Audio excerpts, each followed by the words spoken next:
Bismillahirrahmanirrahim. Assalamualaikum warahmatullahi wabarakatuh. Bismillah, alhamdulillah, wassalatu wassalamu ala habibillah Sayyidina Muhammad ibn Abdillah wa ala alihi wa sahbihi wa mawalah.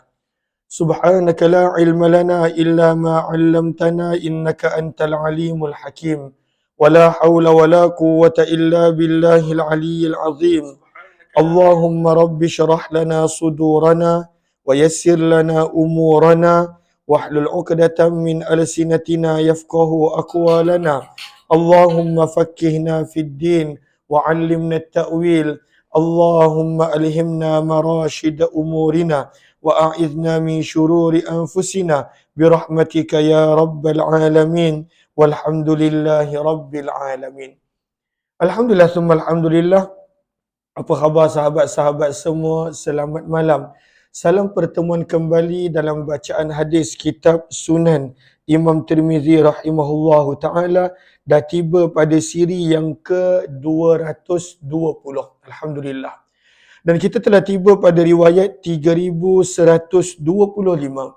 Masih lagi berkenaan tentang abwabu tafsiril Quran.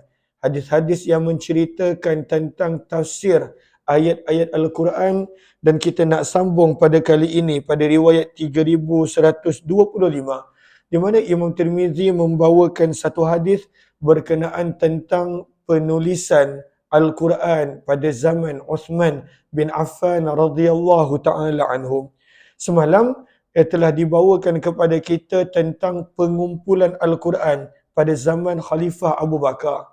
Apabila terlalu ramai sahabat-sahabat penghafal Al-Quran yang syahid meninggal dunia, terutamanya sewaktu peperangan Yamamah melawan tentera Musailamatul Kazzab, maka Abu Bakar mengambil cadangan Umar bin Khattab radhiyallahu taala anhu untuk mula mengumpulkan Al-Quran. Dan Al-Quran yang telah dikumpulkan tersebut diserahkan kepada Hafsah selepas kewafatan Umar. Maka zaman Uthman bin Affan sekali lagi telah berlakunya keperluan untuk menyalin dan menulis semula Al-Quran yang dikenali sebagai Mushaf Rasam Uthmani. Telah ditulis beberapa salinan Mushaf pada zaman Uthman bin Affan radhiyallahu anhu. Kenapa berlakunya peristiwa tersebut? Ahlan-ahlan Kak Salabiyah, Adeline Maira, Ayu Hafiz, Fatimah Samsuddin, Nyonya Muhammad Yusof, Latifah Abu Hassan, Suriyati, Ayu Hafiz, dan juga semua sahabat-sahabat yang lain.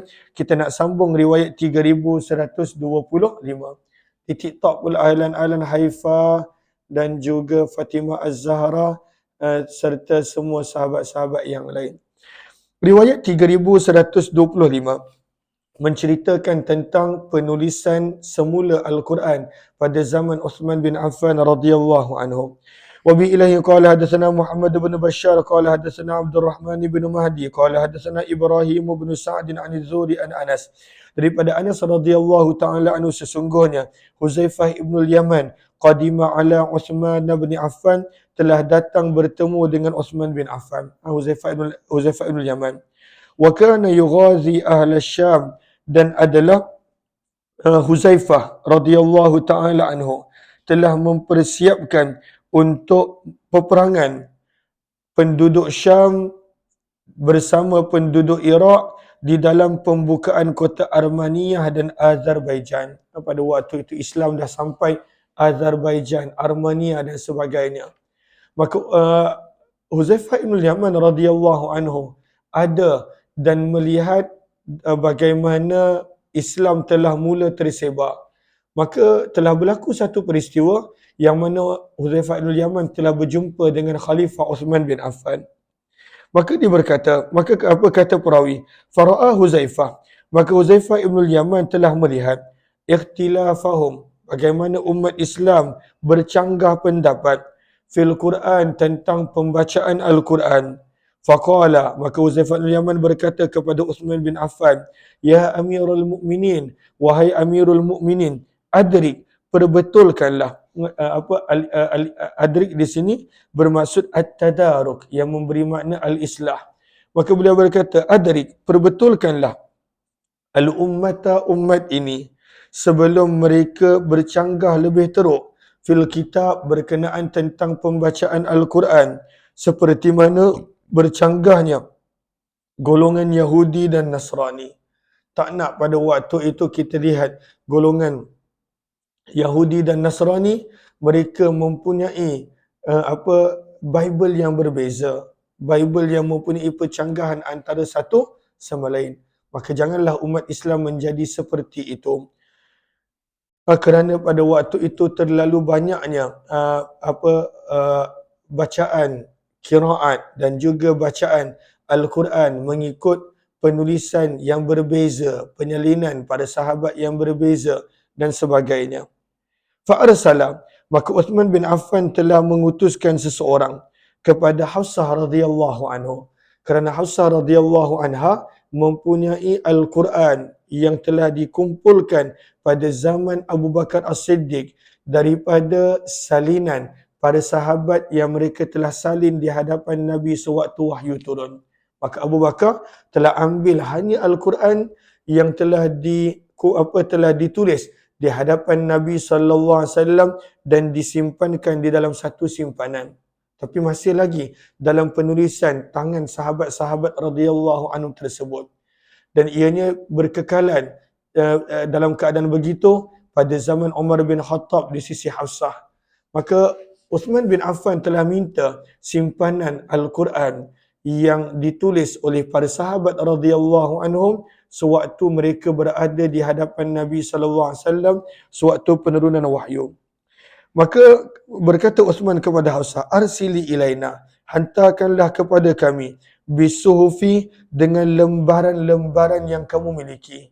Sebab Abu Bakar dan Umar tidak tulis semula, mereka sekadar kumpulkan supaya kalaulah berlaku apa-apa, adanya Al-Quran dalam bentuk tulisan yang telah ditulis di hadapan Nabi sallallahu alaihi wasallam sewaktu wahyu diturunkan kepada baginda Nabi sallallahu alaihi wasallam. Maka kenapa diminta lembaran-lembaran tersebut? Kata Uthman, nansakhuha, kami ingin menyalinnya fil masahif, di dalam beberapa mushaf mengikut penulisan bahasa Arab Quraisy. Sebab kalau kita lihat kadangkala dalam penulisan, maka pada waktu itu ada penulisan yang berbeza antara satu sama lain. Sebab ada banyak kabilah, ada banyak lahjah dan sebagainya.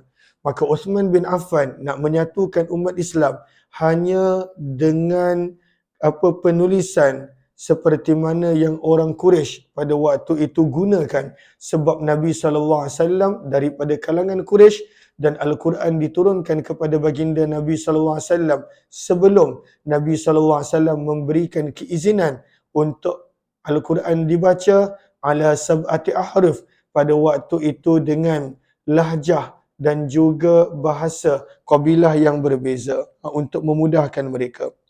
Summa narudduha ilaik, kata Uthman, aku akan pulangkan balik lembaran-lembaran ini kepada kamu.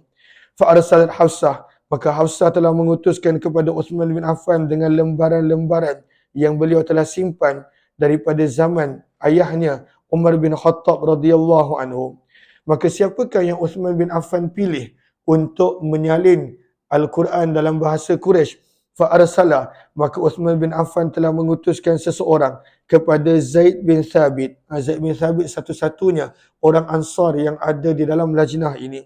Yang lainnya adalah Sa'id ibn Al-As, Abdul Rahman bin Harith bin Hisham, Abdullah bin Zubair. Maka ini adalah 4 orang yang pada waktu itu terkenal di dalam bidang Al-Quran dan juga bidang bahasa Arab daripada kalangan Quraisy. Kecuali Zaid bin Thabit yang merupakan penduduk Madinah orang Ansar.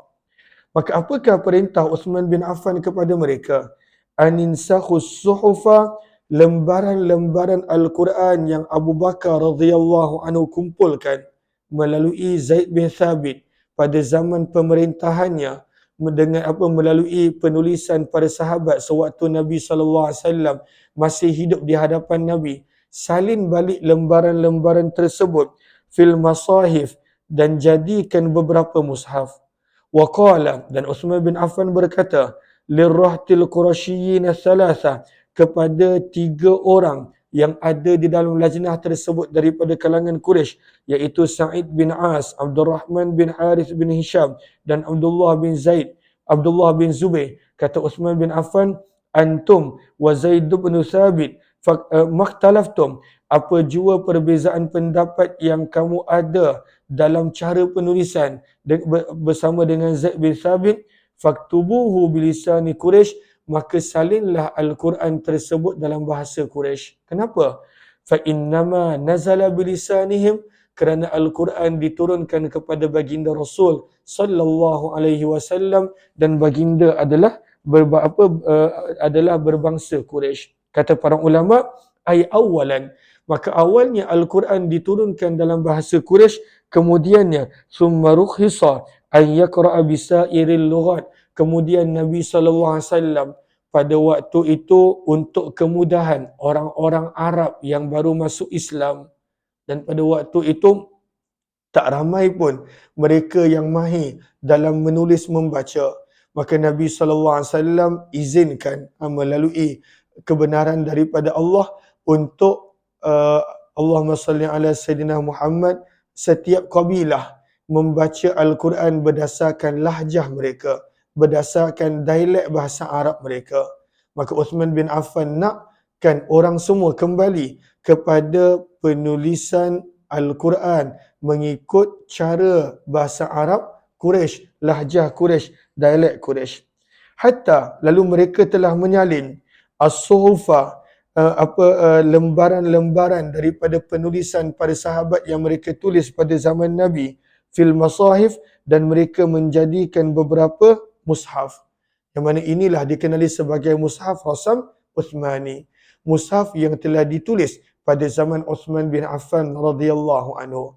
Ada mengatakan 5, ada mengatakan ada 6 salinan, ada mengatakan 7 salinan. Ba'atha Uthman, maka tak banyak pada waktu tu. Ada riwayat mengatakan 7, ada riwayat mengatakan 5, ataupun pada waktu itu 6. Terima kasih banyak-banyak Sony Wahida, terima kasih banyak-banyak sahabat lain yang memberikan gift, Zuk dan juga Mahmud Jamaluddin, terima kasih banyak-banyak. Saya tak perasan tadi, jazakumullah khairah. Okey. Maka kata Anas bin Malik radhiyallahu taala anhum, maka Uthman bin Affan telah hantar mushaf ini kepada negeri-negeri besar. Antaranya dia hantar ke Syam, antaranya ada satu kekal di Madinah, ada satu yang dihantar ke Mekah, ada yang dihantar ke Kufah, ada yang dihantar ke Basrah, dan ada yang dihantar ke Syam, dan pada waktu itu ada satu yang disimpan untuk kegunaan khalifah. Maka ini menurut pandangan yang mengatakan ada 7 salinan mushaf. Dan setiap mushaf yang dihantar ini, dihantar bersamanya pada waktu itu guru yang mengajar Al-Quran. Maka contohnya di Mekah, dihantar pada waktu itu seorang guru. Untuk di Kufah, dihantar guru yang lain. Di Kufah, dan kita mengikut bacaan pada waktu itu para ulama Kufah. Yang mana daripada situ Imam Has, seterusnya sampailah kepada Imam Asim rahimahullahu ta'ala. Allahumma salli ala Sayyidina Muhammad. Kemudian maka selesai riwayat ini. Kata perawi yang bernama Az-Zuhri bahawa pada zaman Abu Bakar As-Siddiq radhiyallahu anhu ketika mana mengumpulkan Al-Quran, dalam hadis yang kita baca semalam, maka ada ayat yang pada waktu itu lambat mereka jumpa secara bertulis pada sisi para sahabat. Padahal sahabat yang hafal tu banyak. Mereka kata ayat ini ada pada zaman Nabi. Tetapi ayat yang dalam bentuk tulisan, antaranya adalah laqad ja'akum sampai penghujung surat Taubah, yang pada waktu itu mereka lambat untuk jumpa. Maka ada lagi ayat yang lain yang pada waktu itu mereka lambat jumpa, yang mana akhirnya mereka jumpa secara bertulis. Adapun dari sudut hafalan, banyak sahabat yang hafal. Maka apakah ayat yang mereka jumpa kemudian dalam bentuk penulisan bersama dengan saksi yang perlu dibawakan, yang mana menunjukkan ayat ini ditulis di hadapan Nabi sallallahu alaihi wasallam. Maka ayat tersebut adalah ayat suratul Ahzab ayat 23, di mana firman Allah, minal mu'minina rijalun sadaqu ma'ahadullah alaih. Jom kita baca riwayat dia.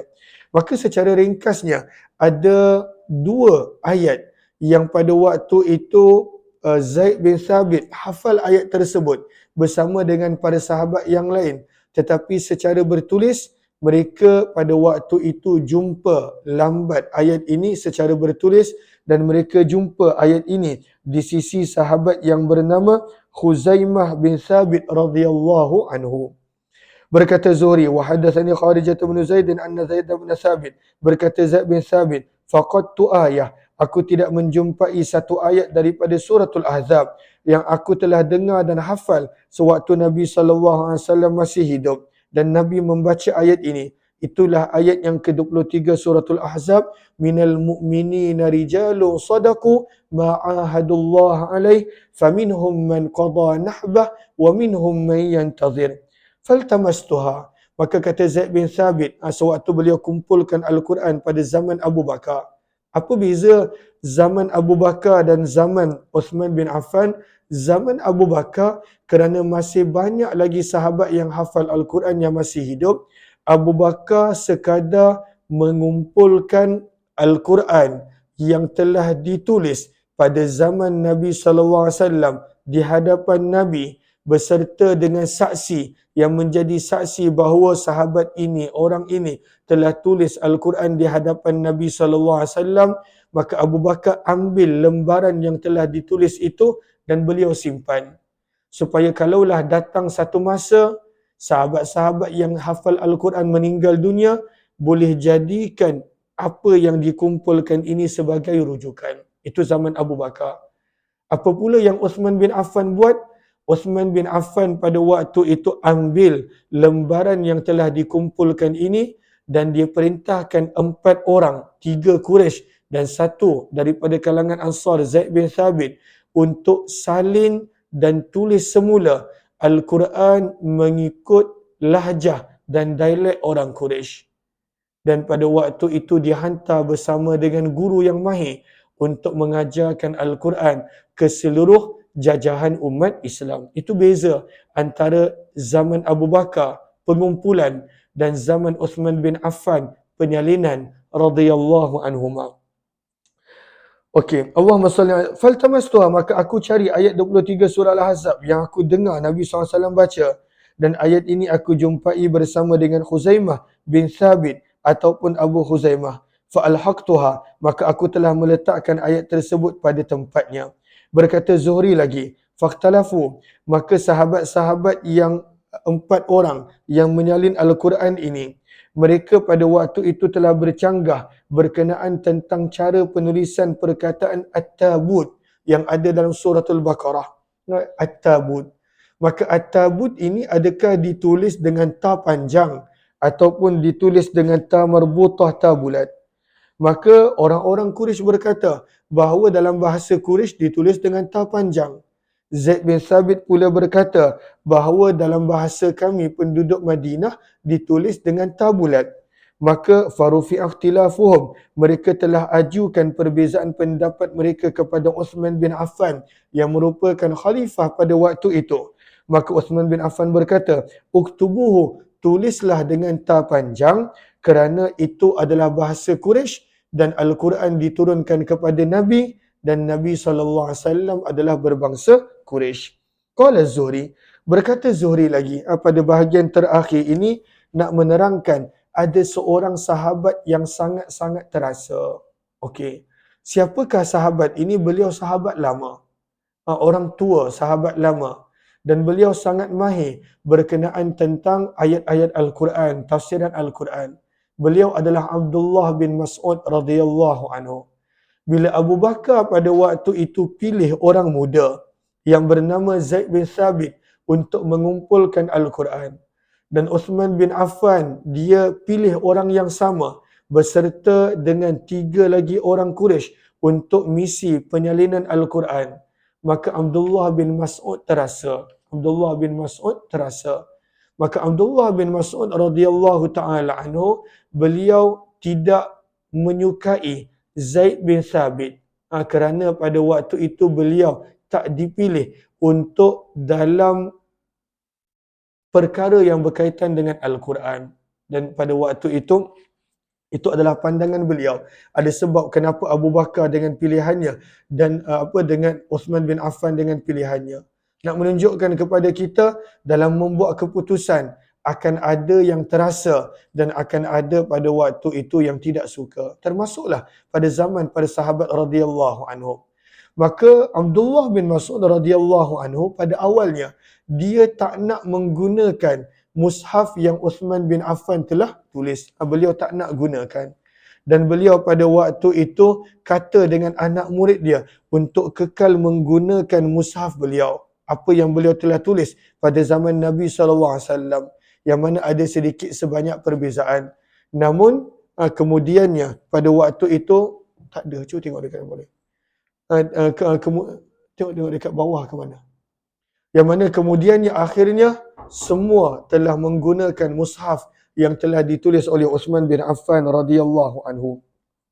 Berkata Zuhri, fa akhbarani Ubaidullah bin Abdullah bin Utbah anna Abdullah bin Mas'ud. Sesungguhnya Abdullah bin Mas'ud kariha, tidak menyukai Zaid bin Thabit.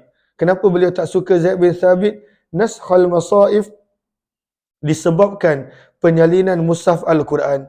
Waqal, dan dia berkata kepada pengikut-pengikut dia, anak murid dia daripada kalangan tabi'in, ya ma'syaral muslimin, wahai orang-orang Islam, u'zalu, aku telah diasingkan, aku tidak diturut sertakan an naskhi kitabatil masahif, dalam penulisan mushaf Al-Quran, wa yatawallaha, dan mereka telah menyerahkan tanggungjawab ini, rajulun, seorang lelaki, yang mana wallahi demi Allah, aku telah masuk Islam dalam keadaan ketika aku masuk Islam, dia masih lagi berada pada tulang belakang seorang yang pada waktu itu masih kafir. Maksudnya apa? Zaid bin Thabit ketika mana Abdullah bin Mas'ud masuk Islam, dia lahir pun tak lagi. Dia lahir pun tak lagi. Itu adalah poin Abdullah bin Mas'ud nak menzahirkan kekecewaan dia.